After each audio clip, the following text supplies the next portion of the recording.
Hello, everybody, and happy Halloween to you. Filming this on Monday, December 31st, Halloween. Although you're not going to get to see this till Tuesday, but today was our first trek out for our long journey in Clark, and we traveled today 530 miles from New Jersey to Lumberton, North Carolina. So we passed through Pennsylvania, Delaware, Maryland, Virginia, and on into Lumberton, North Carolina. So whenever I'm heading south from the Northeast, I try to leave early, normally around 4 a.m., so I like to clear D.C. by 7. Or I wait until the traffic is done, and I'll leave around 10. And so I had every intention of leaving at 4 a.m. this morning, but last night was a later evening than I'd like. So basically we did the 10 o'clock departure, and it was perfect. We did real well getting through D.C. And Virginia metro area, which, as many of you know from the Northeast, that is always tough on traffic. But we did real well. We sailed right through. We got to Lumberton, North Carolina around 7 p.m., and we're staying at a KOA campground. Here's a little bit of our arrival. All right, our first stop on our first day of travel. We are in Lumberton, North Carolina at a KOA. We're going to be here overnight. Arriving at Lumberton I-95 KOA journey on the right. And there you go. We're going to be here camping in for the night. We'll check in with you in just a little bit. So, the total travel today included a 30-minute stop for lunch and a 30-minute fuel stop. So, you're looking about an hour of breaks, and the full drive time, actually being on the road, drive time was roughly 8 hours, which was almost exactly what I estimated it to be. And obviously that was estimated with smooth sailing, which we... thank goodness we had. So we're going to talk about Pennsylvania on our way back, but I want to talk to you a little bit about Delaware, one of the states we passed through. Cannabis in Delaware is illegal for recreational use, though it is decriminalized now for possession of small amounts, and medical use of cannabis is permitted for adult patients with certain serious illnesses. The House, interestingly enough, failed to override a legalization veto on Tuesday, May 24th, 2022. Governor John Carney became the first Democratic governor to veto a cannabis legalization bill by vetoing House Bill 371, which was a bill that would legalize possession of up to 1 ounce of cannabis for adults 21 and older in the state of Delaware. So on Tuesday, June 7th, 2022, the House of Representatives voted against overriding the governor's veto. And it got kind of interesting because the final vote was 20-20 with one holdout, one not voting.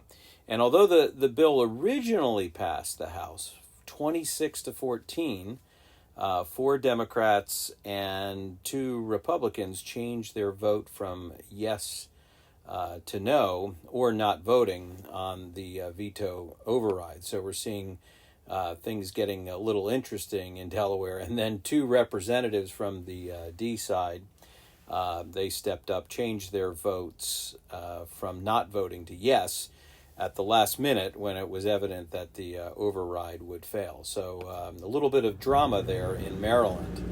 Pardon the noise, that's my air conditioning going off. We'll just shut that down.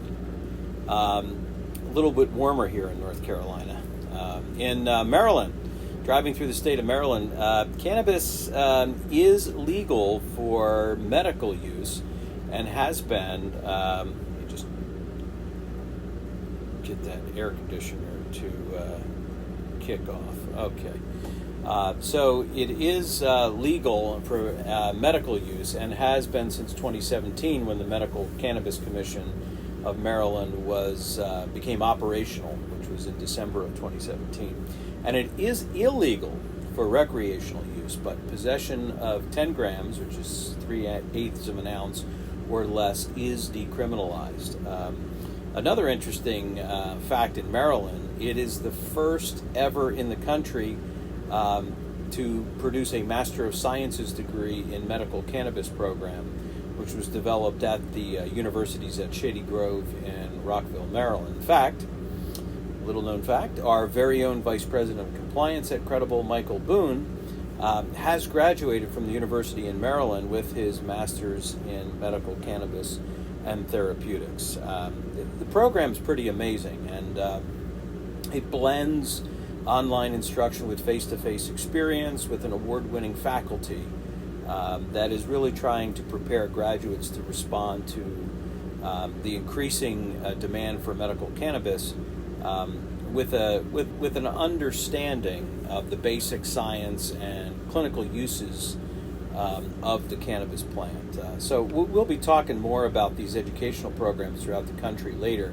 because we're seeing universities across the country develop some very amazing programs, and we think this is exciting. We think this is a good thing because it's truly legitimizing and bringing an increasing level of education and science into the science of cannabis, and which is raising the level of professionalism in the industry, which is very, very important.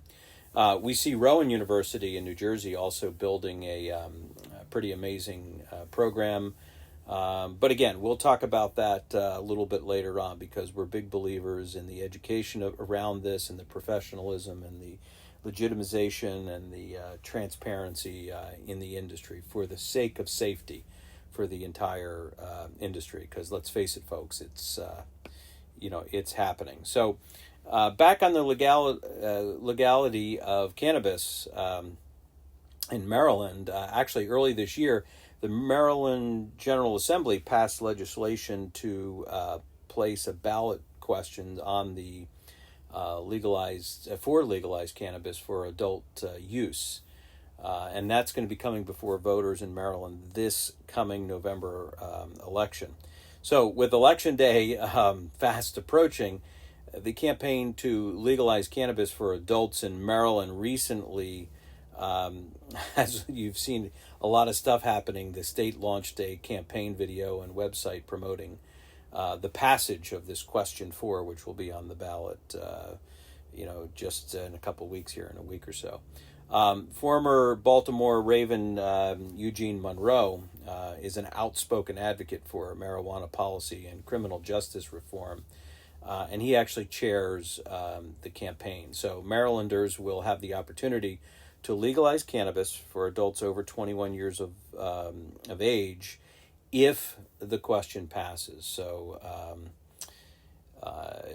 it was stated that legalizing cannabis would stimulate Maryland's economy, create tens of thousands of good-paying jobs, while allowing Maryland residents to benefit from vital investments in education, public health, and public safety, which would be funded by the cannabis taxes. And that was a quote from Chairman Monroe. And he's advocating, obviously, that passing question 4 will put an end to the failed criminalization of cannabis and create well-regulated, which we like to hear, well-regulated legal marijuana markets centered around equity, and open new doors for local entrepreneurs and small business owners. So it's an important vote coming up in Maryland, and we'd love to see a good program there with good regulation built around that. So we'll talk about North Carolina tomorrow, but let me cover Virginia real quick. So cannabis in Virginia is legal for medical use and recreational use. The first medical marijuana dispensary actually opened in August of 2020, and adult recreational use became legalized in July 2021. But that adult usage does not go into effect until sometime in 2024, I think at the beginning of the year. So there is a bill to expedite legal sales but that was defeated in 2022's legislative session. In 2021, Virginia became the first state in the South and the 17th in the nation to legalize cannabis for adults. So adults can now legally possess and share up to 1 ounce of cannabis and cultivate up to 4 cannabis plants at their primary residence. So other aspects of the law, such as details for establishing a regulated cannabis market, again, don't really kick in until 2024, although a bill was introduced that would have expedited legal sales to begin this year through existing medical cannabis operators. And again, that bill was defeated also by a House of Delegates subcommittee with a 5-3 vote.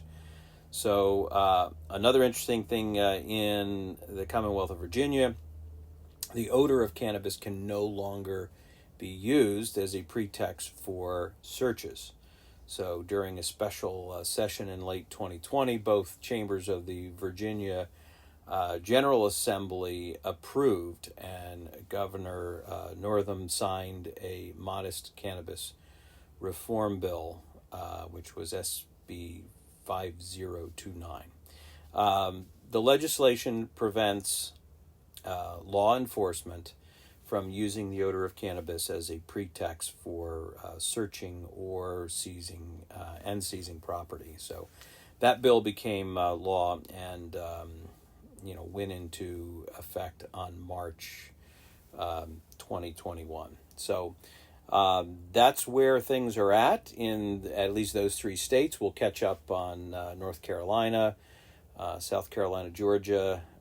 We'll be heading to Florida tomorrow. We're going to head south, go through Jacksonville, Florida, and hang a right at Jacksonville and start heading towards Panama City. And we'll be stopping and spending the night on a horse farm tomorrow night in Live Oak, I believe it's called, Live Oak, Florida. So we'll check in there and let you know how things are progressing. So have a good night. That's your update from the incredible adventures of Clark. Good night.